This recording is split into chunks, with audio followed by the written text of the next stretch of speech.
Assalamualaikum Bu Sulis. Waalaikumsalam Bu Josi. Apa kabarnya hari ini? Alhamdulillah baik. Oke Bu ya. Sebelum kita melakukan kegiatan observasi atau supervisi kelas, saya akan memberikan beberapa pertanyaan dari proses pembelajaran yang akan Ibu lakukan. Kemudian, adapun tujuan dari kegiatan observasi ini adalah ingin mengetahui atau mengevaluasi proses pembelajaran yang telah Ibu lakukan. Pertanyaannya Bu ya, pertanyaan yang pertama, apa tujuan pembelajaran? Tujuannya agar siswa dapat menjelaskan tentang materi sel tumbuhan dan sel hewan. Oke, tujuannya berarti agar siswa dapat memahami, mengetahui materi, yaitu materinya struktur hewan dan struktur tumbuhan. Kemudian yang kedua Bu ya, area pengembangannya. Area pengembangan seperti apa yang ingin Ibu harapkan? Nah, yang pertama ada tentang pengetahuan dan keterampilan. Kalau pengetahuan, siswa dapat menjelaskan, memahami tentang struktur sel, sedangkan keterampilan siswa mampu mempresentasikan hasil dari diskusi mereka tentang sel tumbuhan dan hewan. Jadi Bu ya, kalau area pengembangannya Ibu ingin mengembangkan pengetahuan dengan keterampilan. Adapun kalau pengetahuan diharapkan siswa dapat mengetahui, memahami materi struktur sel hewan dan tumbuhan. Kemudian kalau dari area keterampilannya, siswa dapat mempresentasikan hasil diskusinya, yaitu materi sel hewan dan sel tumbuhan. Oke Bu, yang pertanyaan ketiga Bu ya, bagaimana rancangan yang akan Ibu lakukan selama proses pembelajaran tersebut? Ada beberapa. Yang pertama, pembelajaran berdiferensiasi dan pembelajaran sosial emosional. Terus Pembelajaran berdiferensiasi membagi kelompok berdasarkan kebutuhan anak, terus melihat keaktifan siswa, model pembelajaran, problem based learning dengan diskusi kelompok dan penugasan. Berarti Bu ya, dapat disimpulkan bahwa rancangan pembelajaran yang ingin Ibu lakukan, Ibu akan melakukan pembelajaran berdiferensiasi dengan pembelajaran sosial emosional. Dikatakan bahwa pembelajaran berdiferensiasi adalah pembelajaran yang membagi minat dan bakat anak sesuai dengan kebutuhannya. Kemudian Ibu akan menggunakan juga melihat keaktifan siswa, kemudian metode pembelajarannya yaitu adalah problem based learning, kemudian tugasnya itu adalah dengan penugasan berupa tanya jawab serta adanya diskusi. Medianya itu media apa yang ingin Ibu gunakan? Saya menggunakan PPT, laptop, gambar. Oke, jadi medianya Ibu akan menggunakan media semenarik mungkin seperti penggunaan PowerPoint, kemudian Ibu menampilkan gambar serta alat lainnya yaitu laptop. Kira-kira Bu, kapan Ibu akan melakukan kegiatan observasi? Jumat depan. Jumat depan jam keberapa Bu? Jam ke-45. Jam ke-45. Oke, terima kasih Bu Sulis. Kita bertemu lagi setelah kita melakukan kegiatan observasi, dan setelah kegiatan pasca observasi nanti saya akan memberikan beberapa pertanyaan. Terima kasih Bu Sulis. Sama-sama.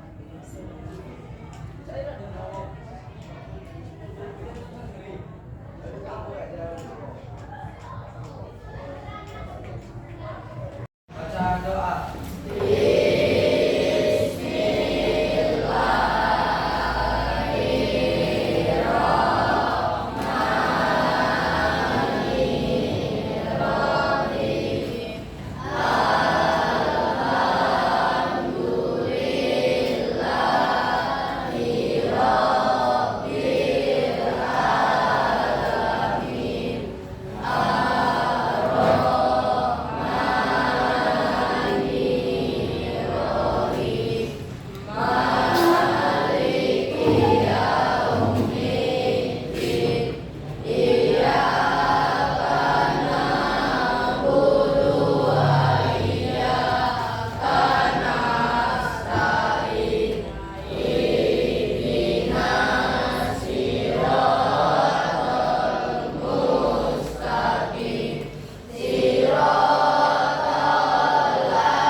dan sel hewan.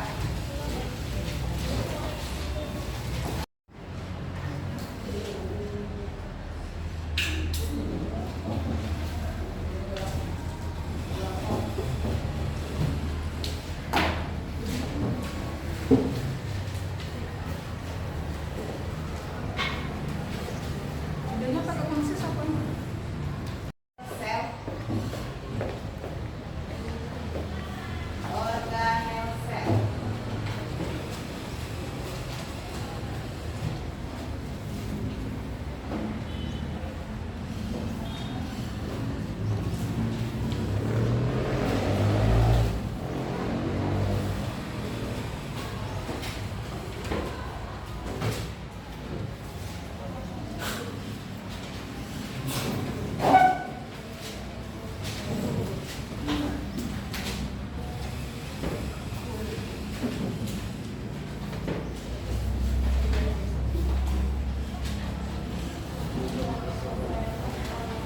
Struktur yang ada di sel hewan, siapa yang bisa menyebutkan?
Struktur sel tersebut, terus di sel hewan atau di sel tumbuhan apa yang tidak ada? Ya. Kayak contohnya kayak sel hewan. Sel hewan itu tidak memiliki yang namanya, yang pertama sel tumbuhan, kelompok 1, kelompok 2 sel hewan, kelompok 3 mencari perbedaan antara sel hewan dan sel tumbuhan. Ya, paham? Berarti ya, kelompok 1 ini 2 garis ini. Ya.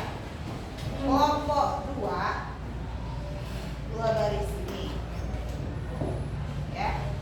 Kelompok 3 ini sama 2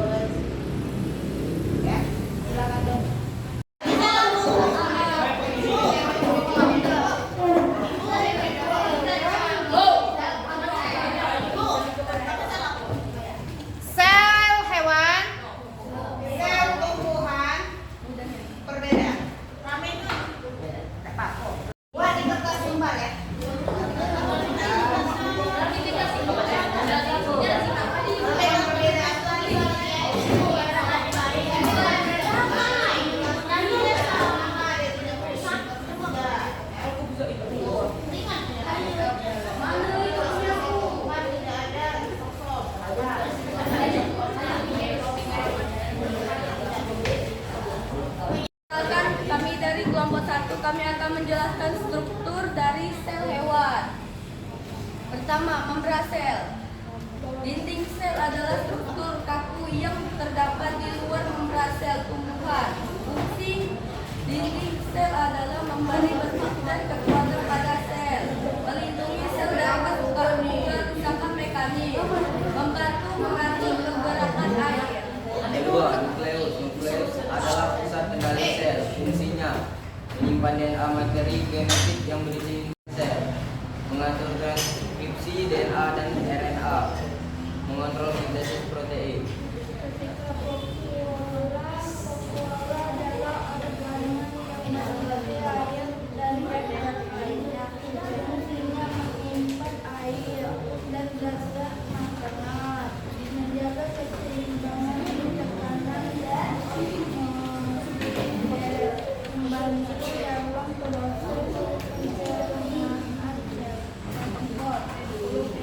proses pencernaan adalah jaringan hubungan yang bercabang dari sistem sel melakukan sintesis dan meninggalkan proses di seluruh sel. Oke, assalamualaikum Bu Sulis. Waalaikumsalam Bu Josi. Tadi Bu ya sudah kita melakukan kegiatan observasi. Saya akan memberikan sedikit pertanyaan kepada Ibu tentang kegiatan observasi kita. Ya, Bagaimana Bu perasaan Ibu setelah melakukan kegiatan observasi? sedikit tegang tapi alhamdulillah sudah mulai terbiasa dan berjalan dengan baik. Oh iya Bu ya, sedikit tegang karena kita jarang melakukan kegiatan observasi ya Bu ya. Jadi awalnya kita merasa tegang, tapi setelah kita melihat anak kita tadi, anak didik tadi yang aktif, kita hilang rasa tegangnya Bu ya. Betul. Oke Bu ya, yang kedua Bu ya, area pengembangan seperti apa yang ingin Ibu kembangkan dalam pembelajaran? Ada dua, yang pertama pengetahuan, yang kedua keterampilan. Kalau pengetahuan itu siswa dapat menjelaskan tentang struktur sel hewan dan tumbuhan, sedangkan keterampilan siswa dapat mempresentasikan hasil diskusi tentang sel tumbuhan dan hewan. Oh, berarti Ibu hari ini materinya itu adalah struktur hewan dan tumbuhan. Area pengembangannya yaitu pengetahuan dan keterampilan. Kalau pengetahuan itu diharapkan siswa dapat mengerti, memahami tentang struktur hewan dan tumbuhan. Kemudian pada area keterampilannya siswa dapat mempresentasikannya Bu ya, sel hewan dan tumbuhan. Nah, dari area pengembangan yang Ibu lakukan tadi, bagaimana tingkat keberhasilannya Bu? Menurut saya sudah saya lakukan dengan baik dan berjalan lancar, tapi masih ada sedikit kekurangan.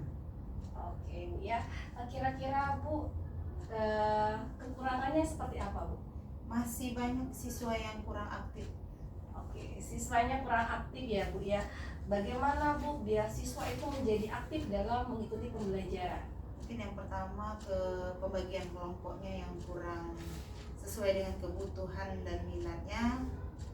Jadi harus dibagi sesuai berdasarkan auditori, visual dan kinestik sehingga anak merasa nyaman pada saat mengikuti selama pembelajaran. Oke, berarti Bu ya siswanya tidak aktif. Jadi Ibu mengatasinya itu membagi siswa sesuai dengan minat dan kebutuhannya, yaitu dengan pembelajaran berdiferensiasi, membagi siswa berdasarkan auditori, kemudian visual dan kinestik. Apakah ada cara lain Bu kecuali dengan membagi siswa berdasarkan minat dan bakat?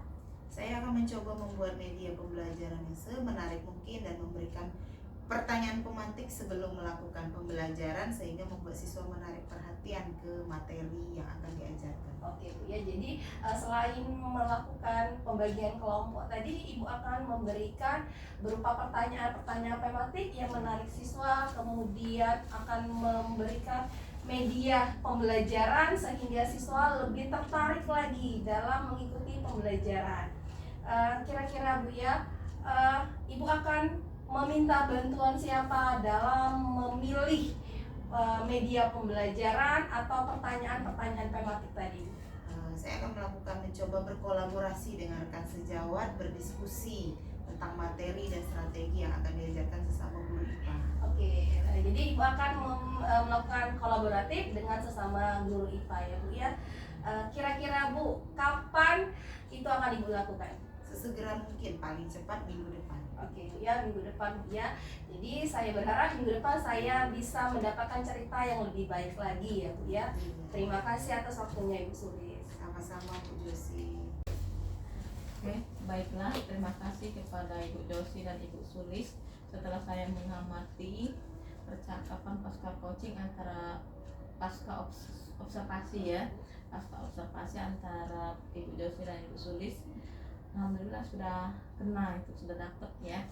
Ibu Josi sudah bisa mengajukan pertanyaan-pertanyaan yang berbobot hingga Ibu Josi bisa memunculkan potensi yang dimiliki oleh si rekan guru bisa merefleksikan apa yang menjadi kekurangannya dan apa yang menjadi potensinya, dan juga Ibu Josi juga bisa memancing si guru tadi untuk melakukan tindak lanjut setelah pembelajaran atau observasi ini, dan itu sangat baik sekali sehingga si rekan guru nanti bisa memperbaiki apa-apa yang menjadi kekurangannya dan siapa yang dibutuhkan atau kapan. Alhamdulillah untuk kegiatan ini berjalan dengan baik dan mudah-mudahan nanti bisa dilanjutkan atau berbagi praktik baik dengan teman-teman yang lain ya. Terima kasih. Terima kasih.